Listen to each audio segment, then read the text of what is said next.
Dopo l'importante vittoria di una settimana fa in casa della Vis Civitanova, il Portogruaro cerca l'impresa in un Mecchia con una buona cornice di pubblico contro un Trento che però viaggia con una media di 9 vittorie nelle ultime 10 partite. Le trentine però devono rispondere al Vicenza che ha vinto nell'anticipo e partono con questa occasione per Antolini, destro in diagonale, si spegne a poco dal palo alla destra di Comacchio. Il primo tempo però, a dire il vero, è piuttosto equilibrato. Il Portogruaro non concede molte occasioni al Trento che deve, come vedete, affidarsi a dei lanci che risultano però poco pericolosi. Qui blocca Comacchio.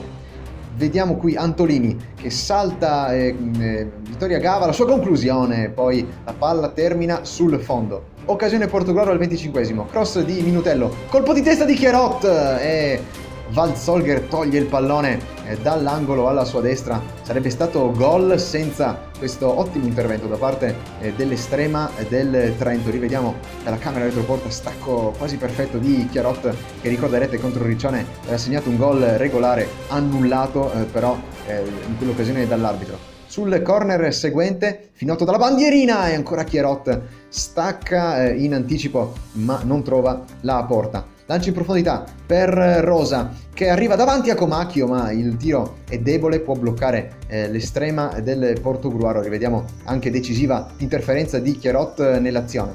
Il primo tempo si esaurisce così con un sostanziale equilibrio nonostante il divario in campo, merito, come dicevamo, della prestazione del Portogruaro, che riesce a trovare le contromisure adeguate anche ad una carrozzata come il Trento. Qui Roveretto in profondità per Finotto, anticipata da 7 casi all'ultimo secondo, buona la chiusura da parte della numero 7 del Trento. Si arriva così alla ripresa.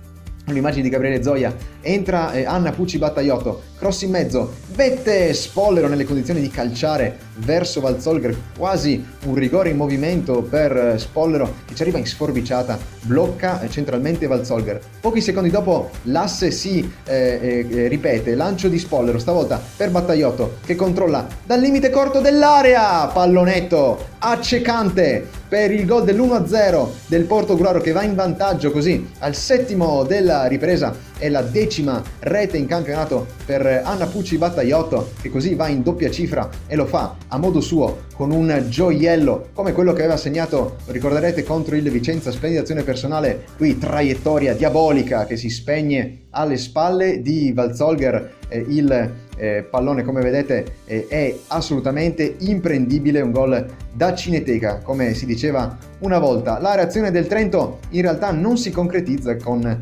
occasioni particolari, perché la difesa granata riesce a contrastare bene le trame della squadra di mister Spagnoli. Qui vedete un lancio da centrocampo che risulta poco pericoloso, ma l'episodio è al 29esimo. Rosa se ne va sulla sinistra, cross in mezzo, tocca con la mano Durigon e il rigore fischiato dall'arbitro Dania viene trasformato poi da Giulia Rosa. Nell'occasione però va sottolineato, la palla sbatte prima sulla gamba di Durigon e poi sulla mano, rigore piuttosto dubbio assegnato dall'arbitro Dania, che sarà un protagonista in negativo del finale di gara. Il Trento ci prova, vuole riprendere il Vicenza in testa alla classifica, però qui Comacchio esce provvidenzialmente sui piedi di Sartori.